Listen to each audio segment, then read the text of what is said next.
Search Console is one of those tools that very few people realize is even out there. But it is so vital because it is the place where you submit your sitemaps to Google. It's the spot where you can find out, are my pages even being indexed? Are they being found? How are they being found? What keywords are working? Which ones are not? So it's a critical tool. A lot of people focus on the analytics side.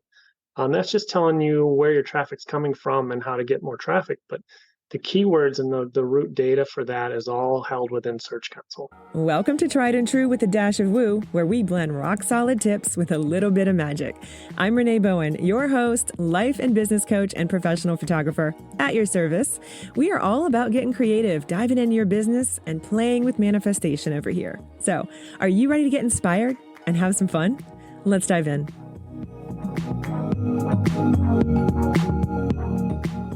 Hey, this is Renee Bowen, your host. Welcome back to Tried and True with a Dash of Woo. Today, we are diving into all things Google Search Console. I know, super fun.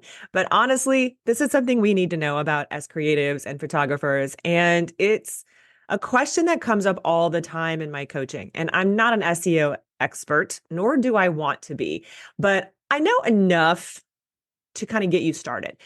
But we need to be talking to experts in these fields because it's a whole different ballgame. And especially with Google Search Console, I find that a lot of you guys just don't either know about it or know what to look at when you open it. And like, why would I even want to hook this up to my website? That kind of thing.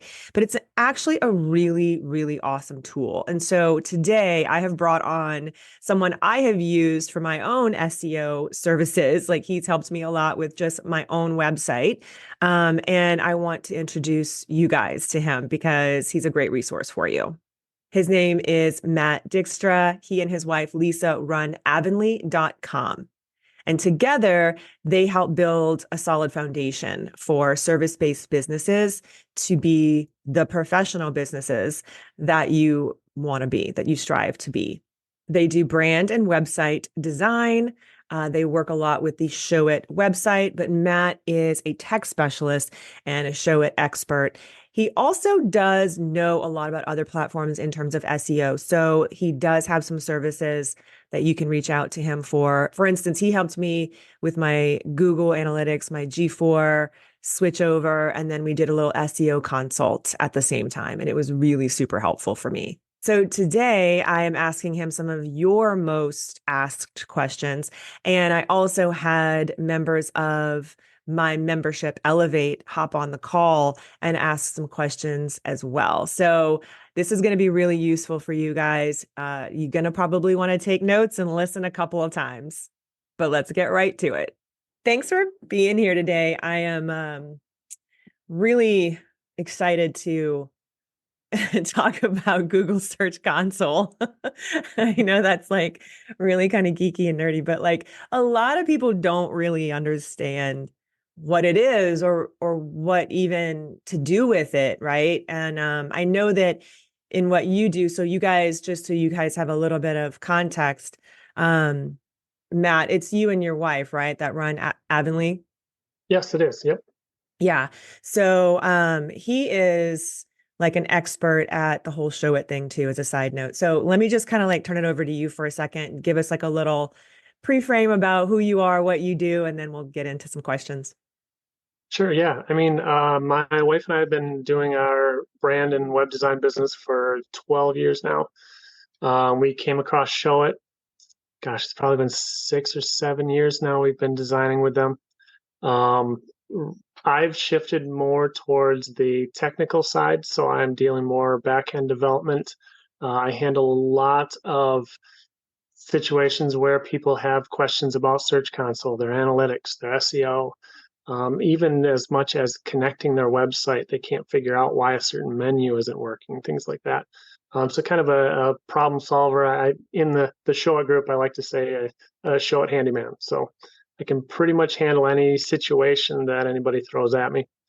And I'm always happy to help. So Awesome. Yeah, very cool. Okay, awesome. So let's just kind of jump into some Google Search Console stuff. So give us like just kind of a basic understanding just to kind of get us started. Um, why it's, why it's important, like what at the very like 30,000 foot view, right? Mhm. What it's going to do for us and why it's kind of important to pay attention to. Sure, yeah. Search Console is one of those tools that very few people realize is even out there. But it is so vital because it is the place where you submit your sitemaps to Google. It's the spot where you can find out, are my pages even being indexed? Are they being found? How are they being found? What keywords are working? Which ones are not? So it's a critical tool. A lot of people focus on the analytics side. That's just telling you where your traffic's coming from and how to get more traffic. But the keywords and the root data for that is all held within Search Console.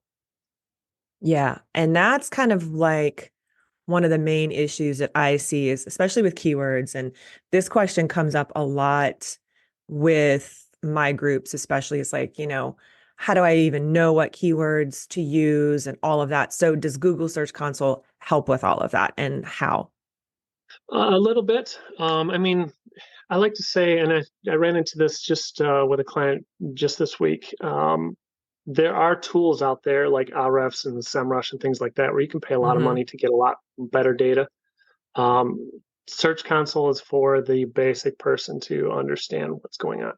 What it won't do is it won't provide you with additional keywords that maybe you're not using. It's going to tell you what is happening right now. Okay. There are other free tools I like to use. Google Ads Keyword Planner is a good tool to use that can kind of give you some information on what other keywords are similar that are getting ad traffic. But Search Console is what's happening right now with your keywords and your pages.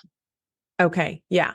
So what is I guess like the one of the first steps if somebody doesn't have it yet, they've never like even logged in or anything like that, what should they do in particular? Like, is it easy to just kind of jump on there and set up? What do you suggest they kind of do first?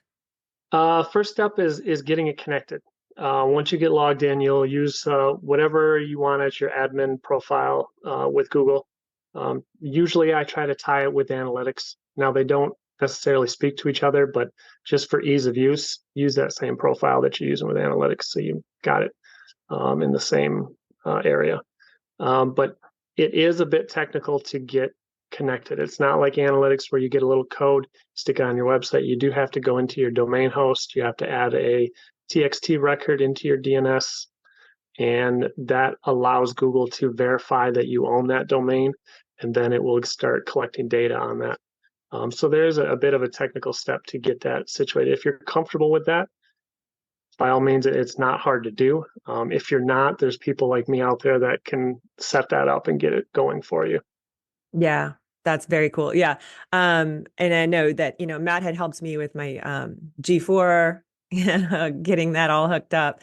So he is really good about that kind of stuff. So it's good that you also offer this kind of thing to people as well if they need extra help getting this situated. But I did find it not too hard for myself. Like when I did get my Google Search Console hooked up, it wasn't too hard, and I don't consider myself super techie, but maybe techie enough. And it's really just time for me. Like I just don't have the time or capacity to do a lot of stuff like that. But just as a side note, I didn't find it super, super hard. But then once you're in, it's kind of confusing. And that's kind of where I want to dig into is like, what do we do with this? Like, what should we be looking at, especially as photographers? And I know that you probably work with a lot of photographers. A lot of photographers tend to be drawn to the Show It sites. I know that I love my Show It site. Um, what do you think, is the most important, I guess, report to look at or the data that we're looking at? Like, what should we even be doing with this? And how can we make it not so overwhelming?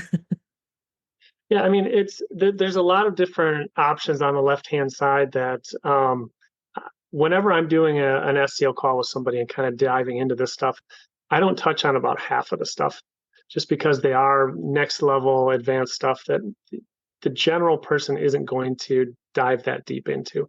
And I don't want to complicate something that really doesn't need to be that complicated. Really, the two things that you're going to be looking at is your performance and your indexing, which when you load Search Console, those are the two charts that show up first.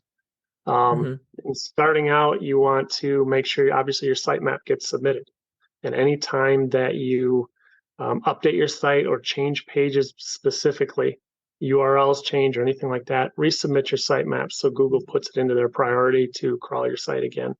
And then once you've allowed that to happen and it's indexed, go into the indexing report and it's going to tell you all of the pages that did get indexed and the ones that are not.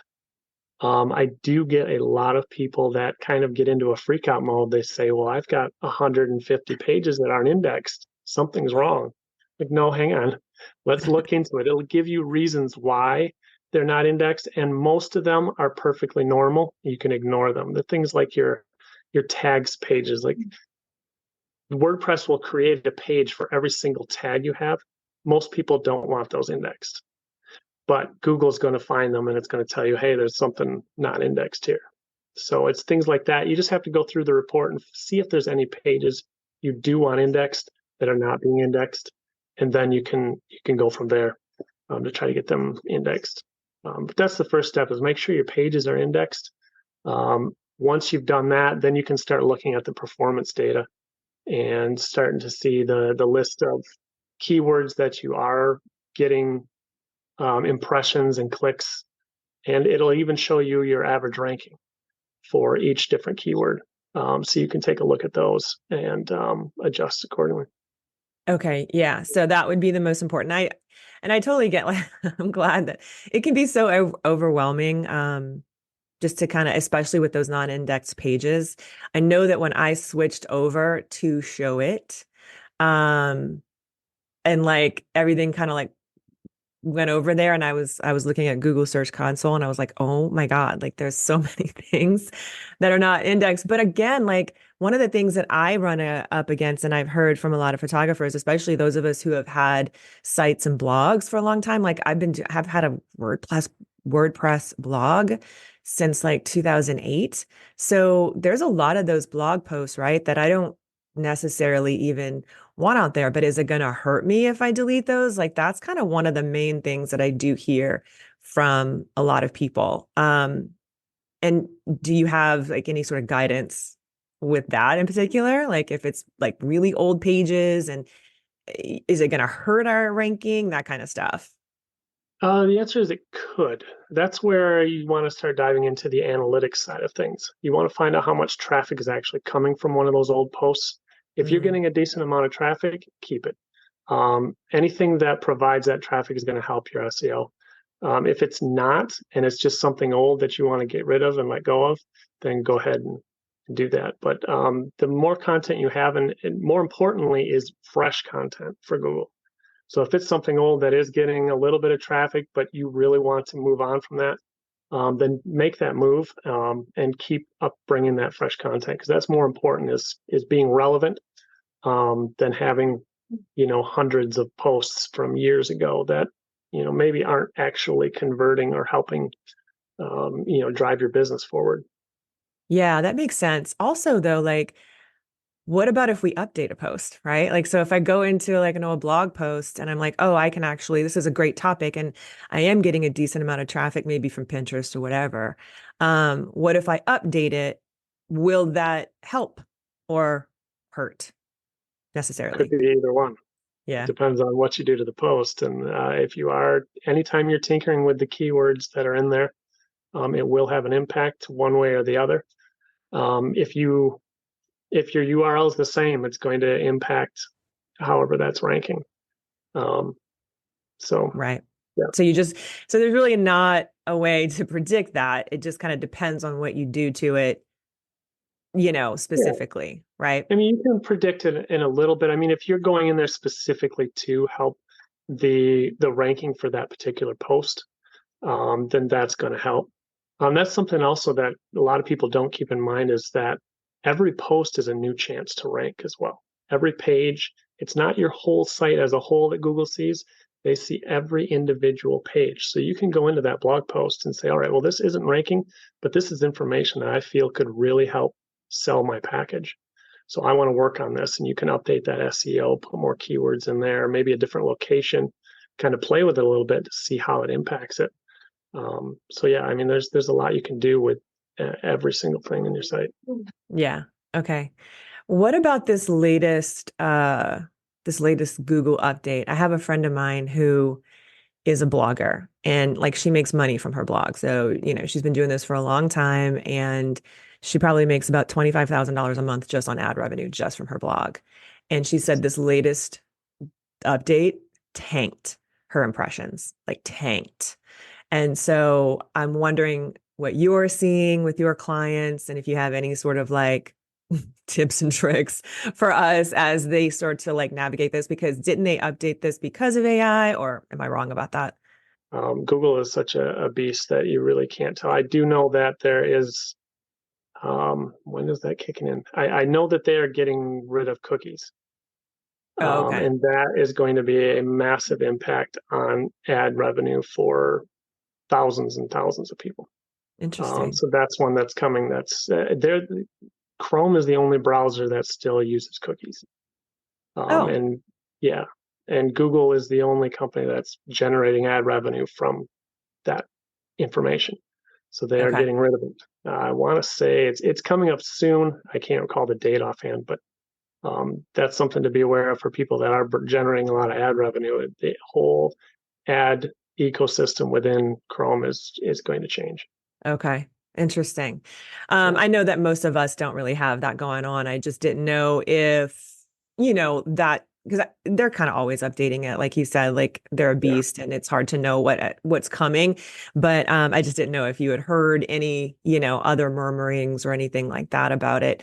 And, I think that we all sort of like expected it, right? With all of the changes in AI and everything. But I do know, like what you had just said, just to piggyback on that, um, is like updated, current, relevant, valuable content still just like our best course of action, basically, when it comes to Yeah, SEO?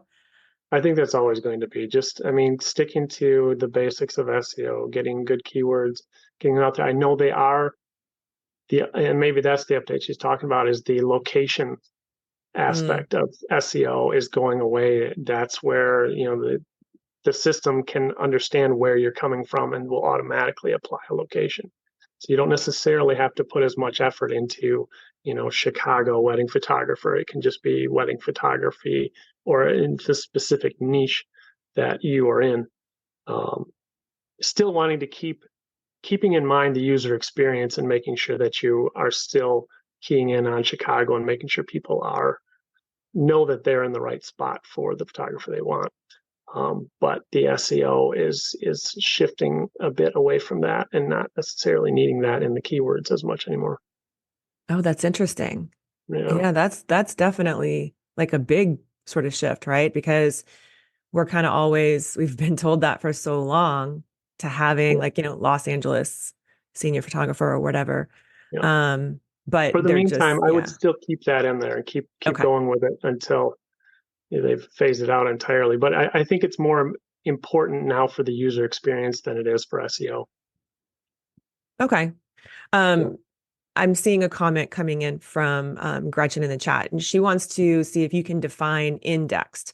Like, is that basically Google has that page in its system to show when people search? Is that what, like, the whole idea of indexing?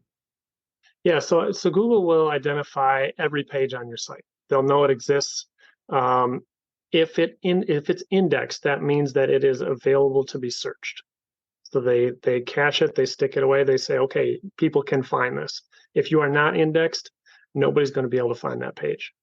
Google knows that it's there, but they've decided for whatever reason, and like I said, they do explain the reason why, um, but it will not be found.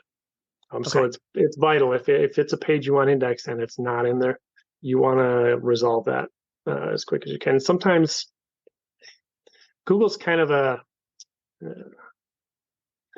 I guess it's kind of a crapshoot at times. When you look at some of these errors that they're showing, um, Google runs through billions and billions of pages on a daily basis. And so sometimes they get it wrong. So the first step in trying to get something indexed that isn't is to go into Search Console, click on the non-indexed page, and then just request to have it re-indexed. That'll tell Google to put it in their queue. They'll take a closer look at it. A lot of times that will resolve an indexing issue without having to do anything about it. If that doesn't work, then it's something content related, which then it gets a little bit more gray area there on what's going on. But Google decided that the content wasn't good enough to get it ranked in there with other pages, similar pages. So that would be the next step, is to look at your site and figure out, okay, how do I improve this page to get it indexed? Okay, cool. Mary wants to know, with them moving away from using keywords for location, what are they using to show where a business is located? Like, how, I guess, yeah. Well, they can identify where you are at by your IP address. So they already know where a customer is logging in from. So if they are in a Chicago suburb, they know that, okay, we're going to show you Chicago photographers first because that's where you're at. And Mm. they know where you are as a business owner by the same reason. They know where you're logging in at. They know generally where you're from. So it's kind of using that AI technology to connect the two and put it together. What about people who shoot in other locations, though?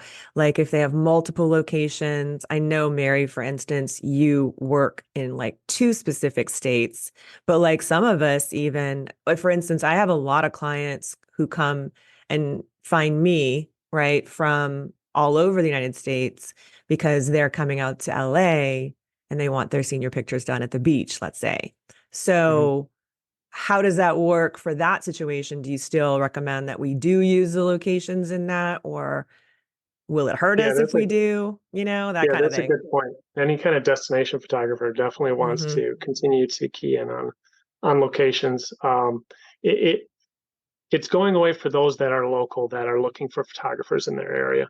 But if you are a destination photographer, a elopement photographer, things like that, then you definitely want to continue to key in on those locations to try to, because you're not necessarily looking for people at that location. You may be looking for somebody in New York that wants to shoot at Lake Tahoe, and you are in Colorado. You're looking at connecting pieces at a distance.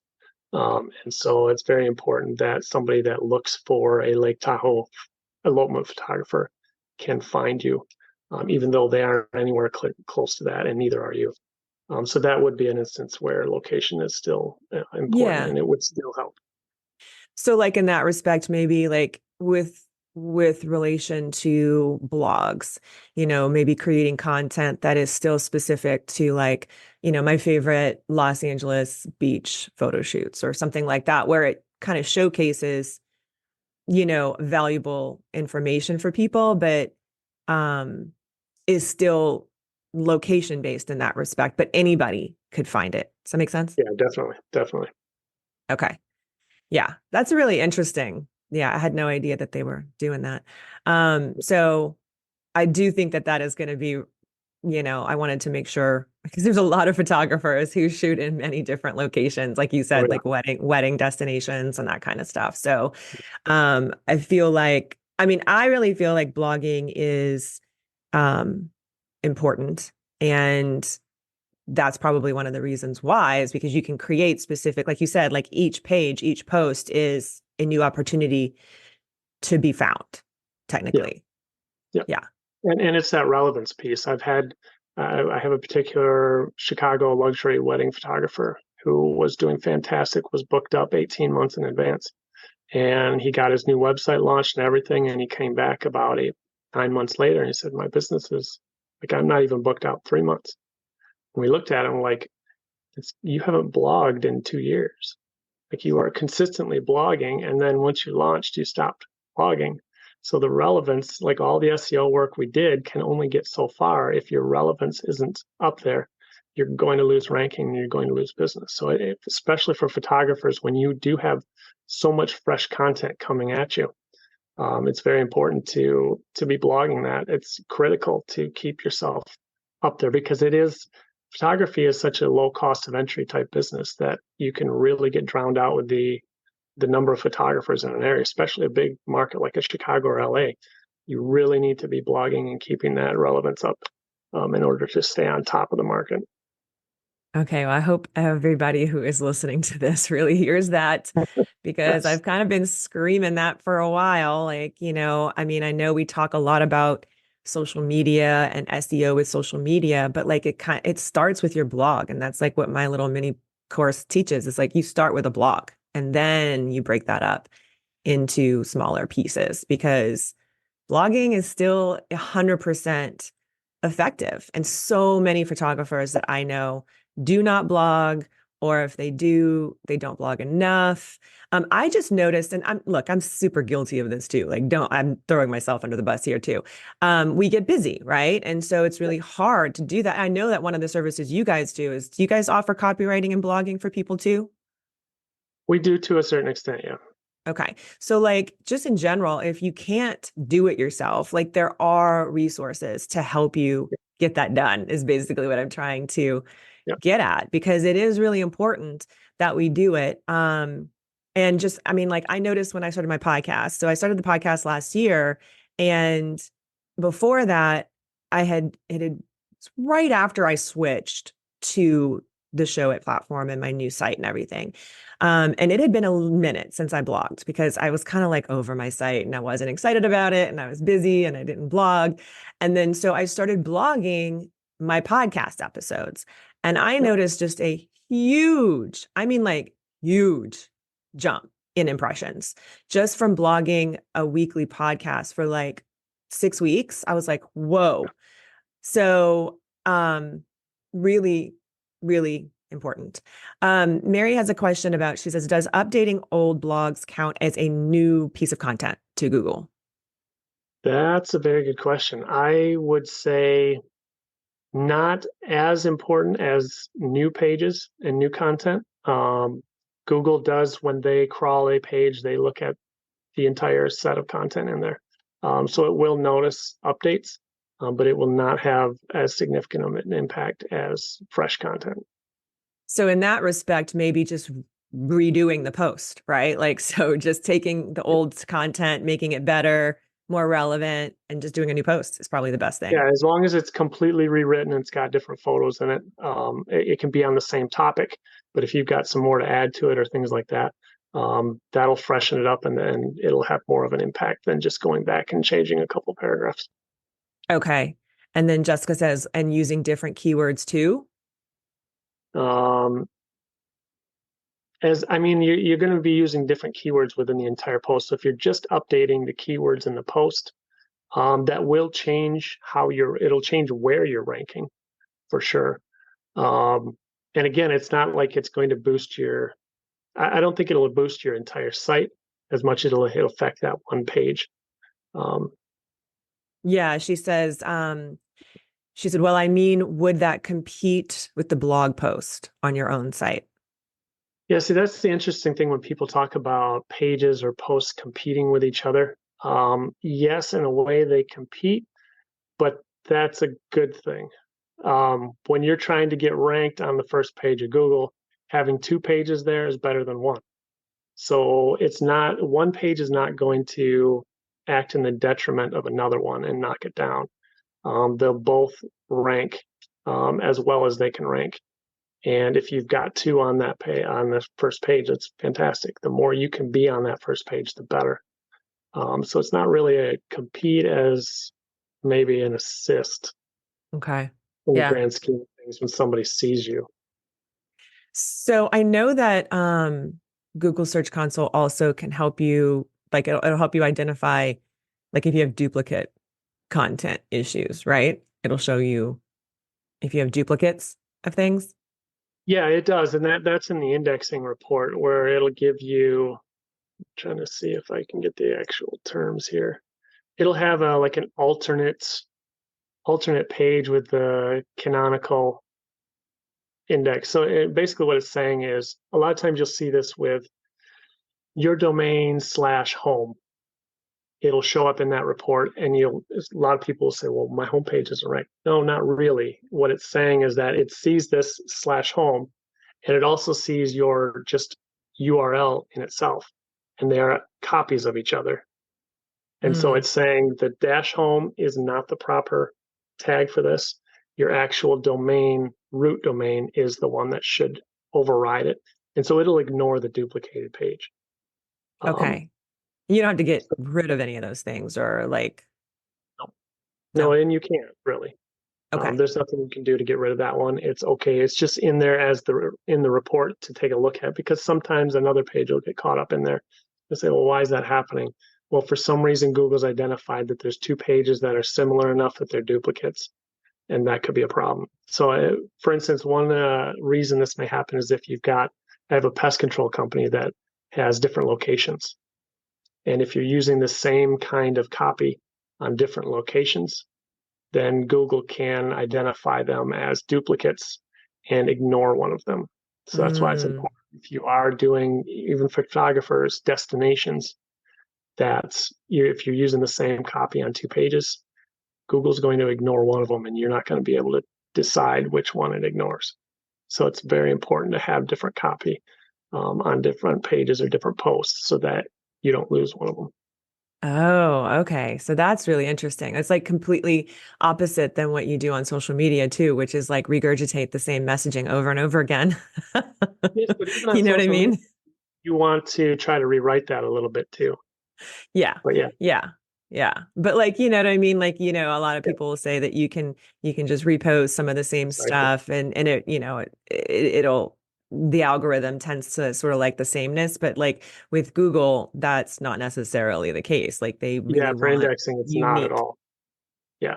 And it has to be far apart enough that it won't identify them as duplicate content, because Google doesn't want to show duplicate content too, because they're in a list, whereas social media is Yep. not in a list. You're seeing, separate posts, and they're far enough apart. Google's a different beast, and definitely does not like that. Interesting.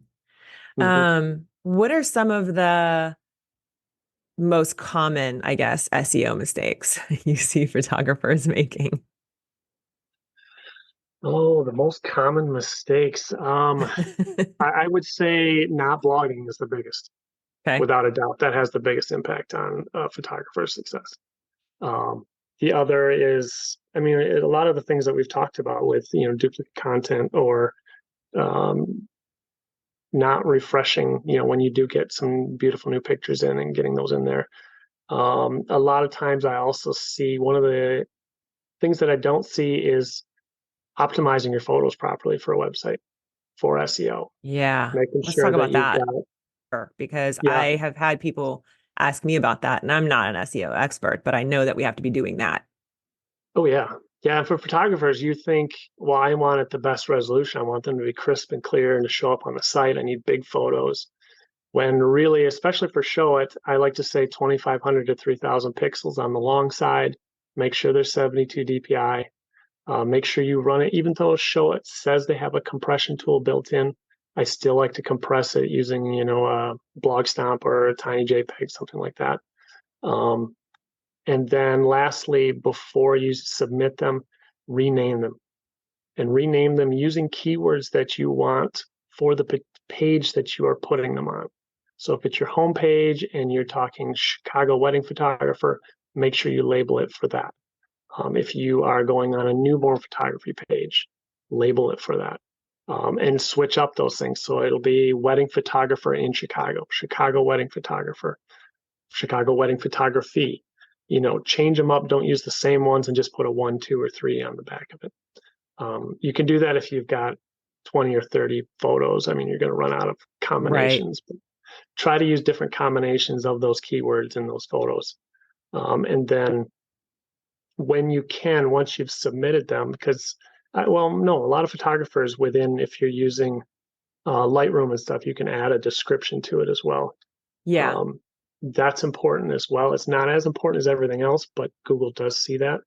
Mm-hmm. Showit does provide that option within its platform if you're editing an image in itself. And that description, it's not like a meta description for your website.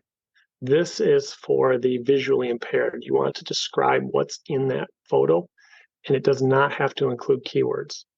All they want to Okay. see is that you are making your site user accessible for the Okay. impaired.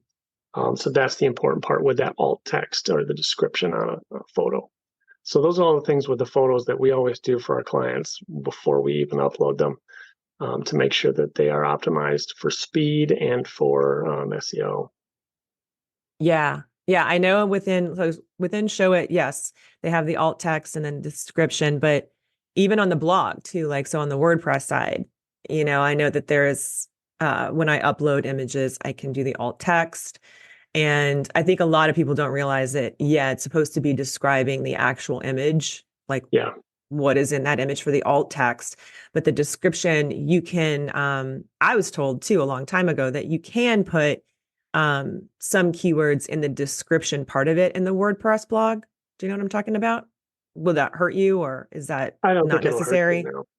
Yeah, I don't Yeah. think it'll hurt you. It may help you. I'm unsure, but Okay. all I know is that alt text is pretty important. Alt text is really important. And then also, like you said, the naming of it. Like you don't want to have like Renee Bowen 1, 2, 3, 4, 5, 100. You know what I mean? Like on every single image on my site. That wouldn't really be doing me any good. Not as much as altering it and changing it up, because you do want to key in on different variations that people may search for. It gives you more Right. options on what you can rank. Whereas if you just put Renee Bowen, well, that's the only thing that it's going to help. Yeah, exactly. So, yeah. So Carol is asking if you can give an example for alt text and description. So, let's Yeah. say So if it's, for, yeah. and like if we took a screenshot your of what we're seeing right now on the screen, I would Mm-hmm. say Renee Bowen given a podcast in front of the microphone, basically describing what they would see in the image that's in, that they're looking at that they can't see. And then for description, that's where you can put in a keyword if you'd like, and say, Renee Bowen podcast, um, something like that. Right. So like Yeah. sometimes on mine, let's say for like a high school senior page on my site, um, alt text, like if I've got a girl at the beach with a surfboard, that's literally what I'll say in the alt Yeah. text is girl with long dark hair on a beach holding a blue surfboard wearing a bikini. Exactly. Yep. Yeah. And it's Exactly. yeah, so it's for the impaired. It's for the visually impaired. So that's why Yep. Google really does like that. Yep. And yeah, so that's really important. So I'm glad that you guys had questions about that. And then Tracy also wanted to know, um, she said, so we shouldn't be trusting our site's image compression tool that they have. I don't think she uses Show It. I'm pretty sure, Tracy, you use Wix. But how do you know, she says, if the load time is an issue? That's a good question. There's a site that Google has called Page Speed Insights.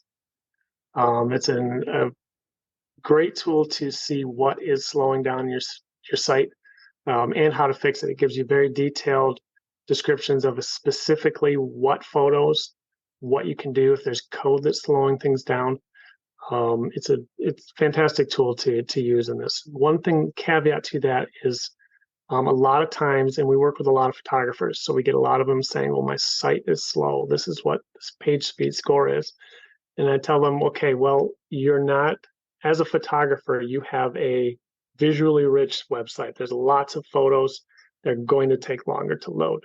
So if you compare it to um, a lawyer, you're going to have incredibly slow load speeds compared to that lawyer who's probably getting a 95 to 100 score when you're sitting in the 70 to 80 range. That's okay. Most photographers are probably going to be in the 70s to 80s, and you're just Mhm. not going to be able to get higher than that because you have so many photos and you need them there because that's what you do.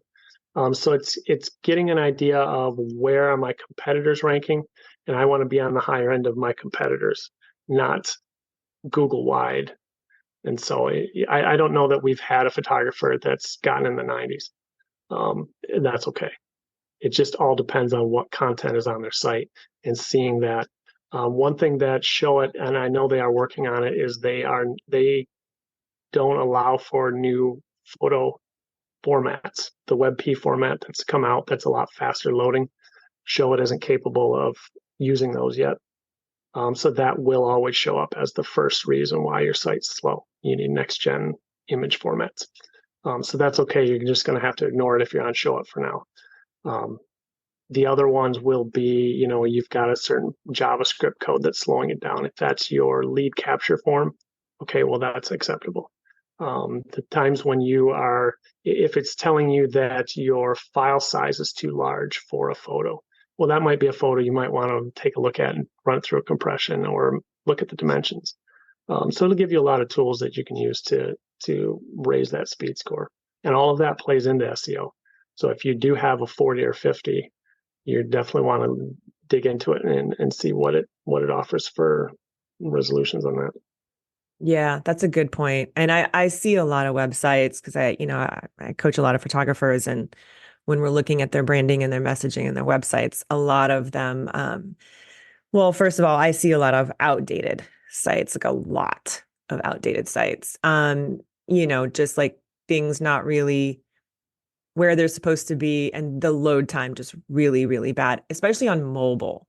And does that also hurt your rankings if it's your mobile speed? Because Google Search Console is going to tell you that too, right?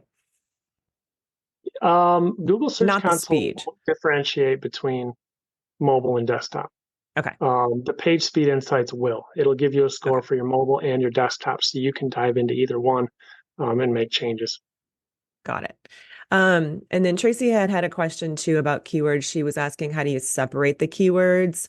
And she was like, mainly like, is it Chicago dash photographer, comma, Chicago all caps photographer, or Chicago dot photographer? Like, how should you be differentiating, I guess? And like, does it matter, or is it just matter that you are switching it up?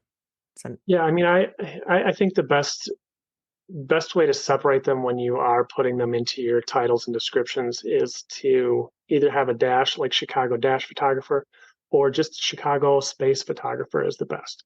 And then we usually, when we do that, we'll add maybe a vertical line separator before the next keywords.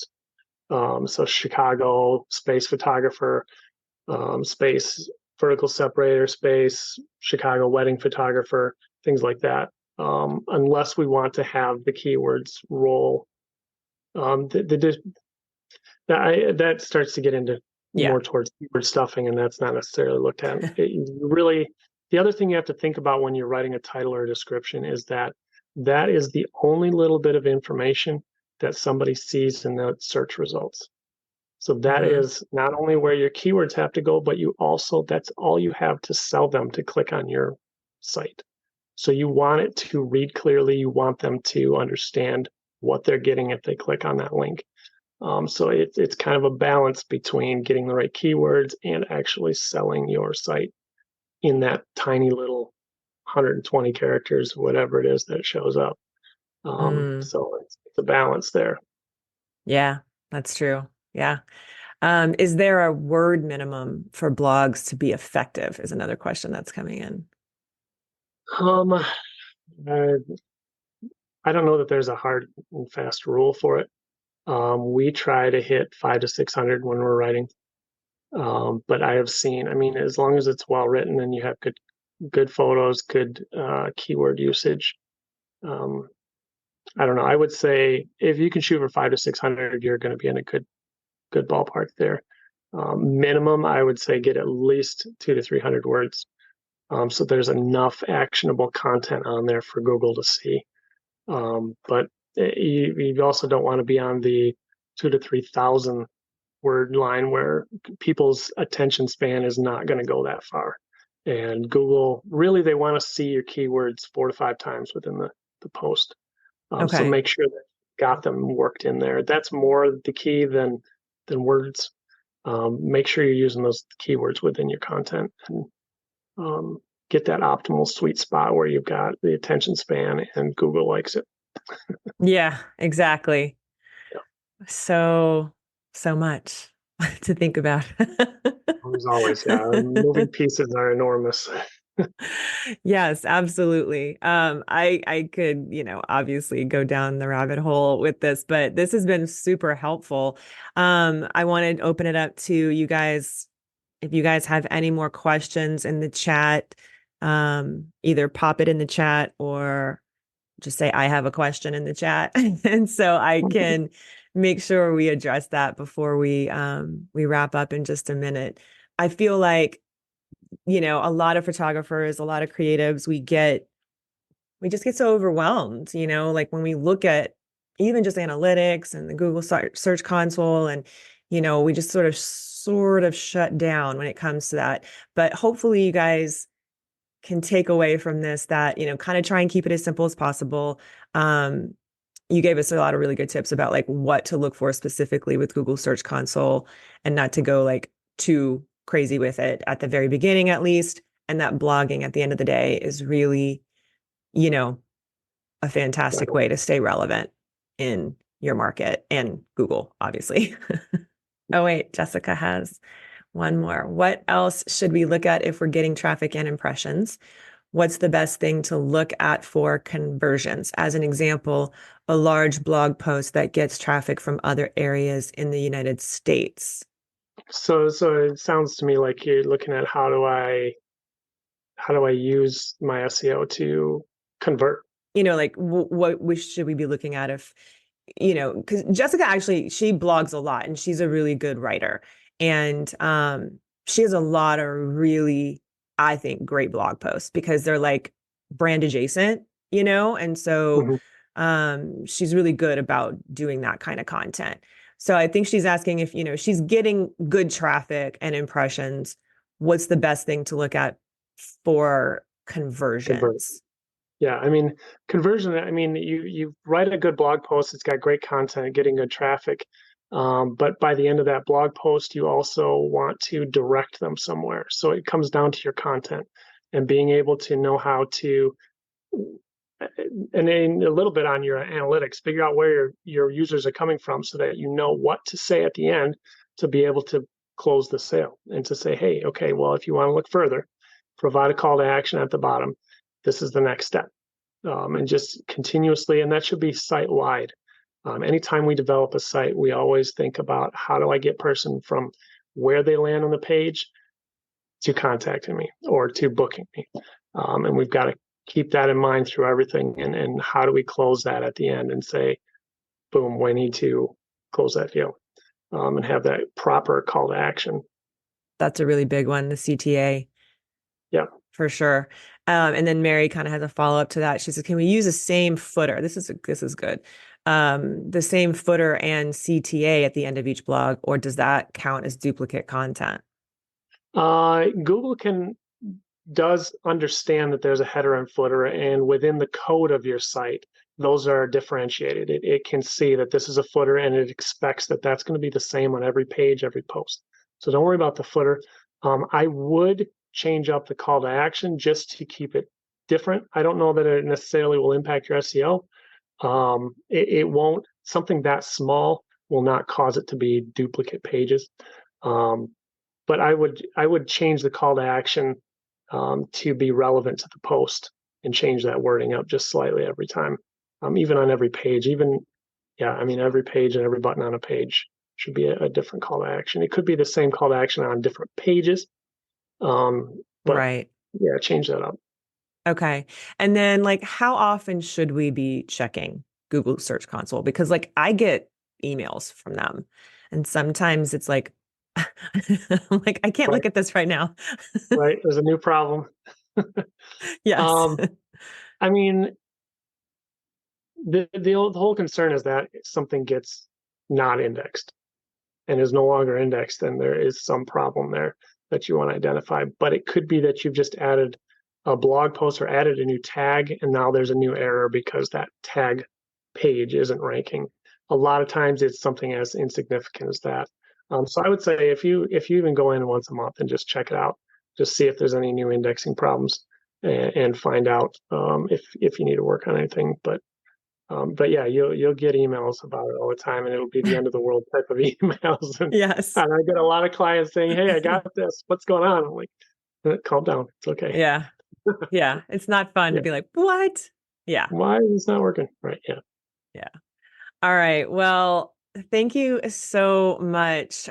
This has been awesome. Super appreciate you for being here. And if anybody wants extra help, tell them where they can find you.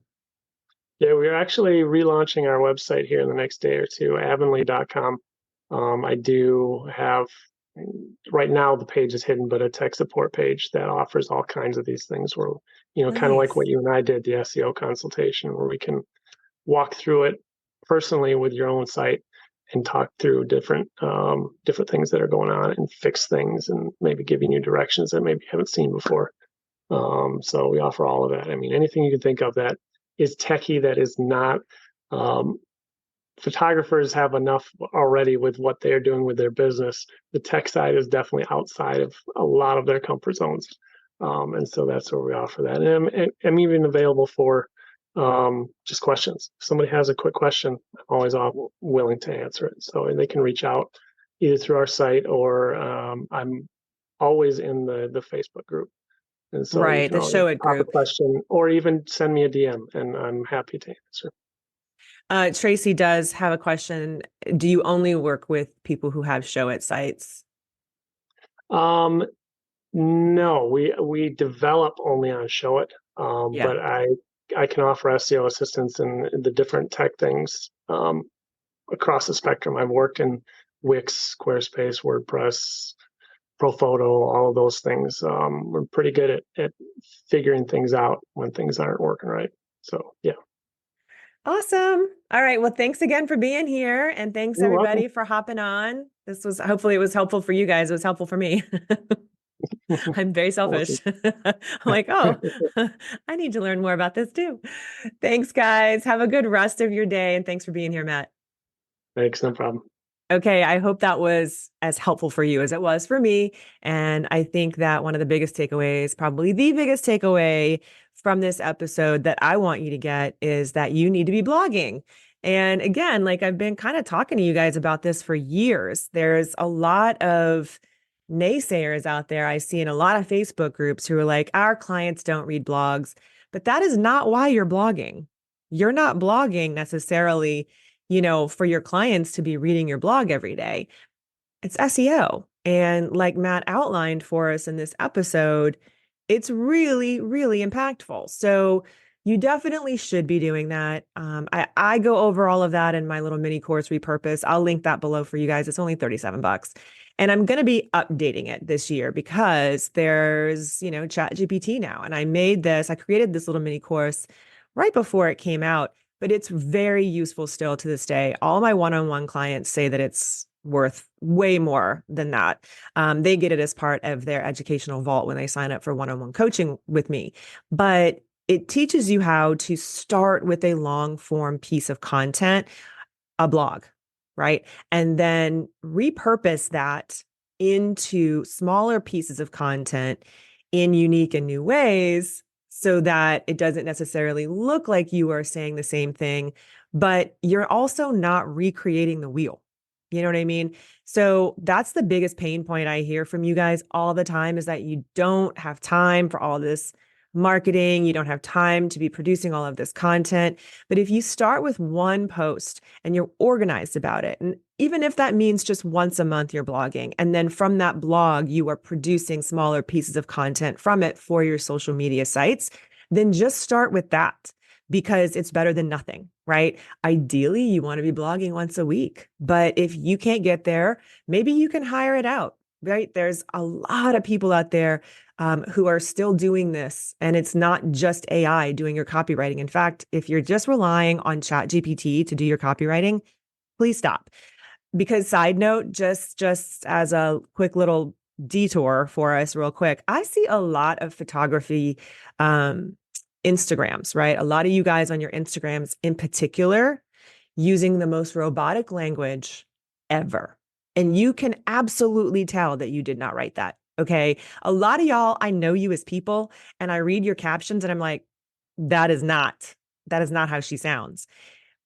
So you have to be really careful if you are like, look, I'm a big fan of using ChatGPT, and I'm working on some more resources for you guys with respect to that, because the value of your prompt is what really matters. Like, how good of a prompt are you giving ChatGPT? That's going to determine the kind of answer you get. So I am working on some other stuff for you guys with respect to that, especially in my coaching. So stay tuned. But just as a side note, you should not be just using your basic ChatGPT and then just copying and pasting that into a blog post in your social media captions, because it sounds like a robot. And not only is it going to be a deterrent for your clients, because you don't sound like a person, and it's weird to read, but it's also not going to be prioritized with Google or with any algorithm. So be really careful with that. But bottom line, you need to be blogging. So definitely find a way to do that. I am working on a list of vetted people that I can send to you, like a matchmaker situation. And I'm going to blog about it because I have so many coaching students who either need social media help, content help, or blogging help, or all of the above. And I want to help you guys find each other. Okay. I'm not going to get anything from this. I know that this is a big need, and there's probably a lot of really awesome service providers out there who are looking for clients. So if you are a blogger or a content creator, a social media manager, and you're, looking for new clients, hit me up over on Instagram at Renee Bowen. Let me know, because I will add you to that list. And if you're a photographer and you want that, let me know. But I'm pretty sure I know how much of a need this is within my community, because I hear from you guys all the time. And I'm a big fan of outsourcing. If you don't have to do it yourself, don't. Okay. What is going to move your business forward? That's what you should be focusing on the most. Okay, so that's it for this week. I hope that you got a lot from this episode. As always, I want to hear your feedback. Leave a review, rate us on whatever platform. Just go to ratethispodcast.com/Renee Bowen, and you can do it all from there. Thank you guys so much. Have a great rest of your week. Love you. Bye.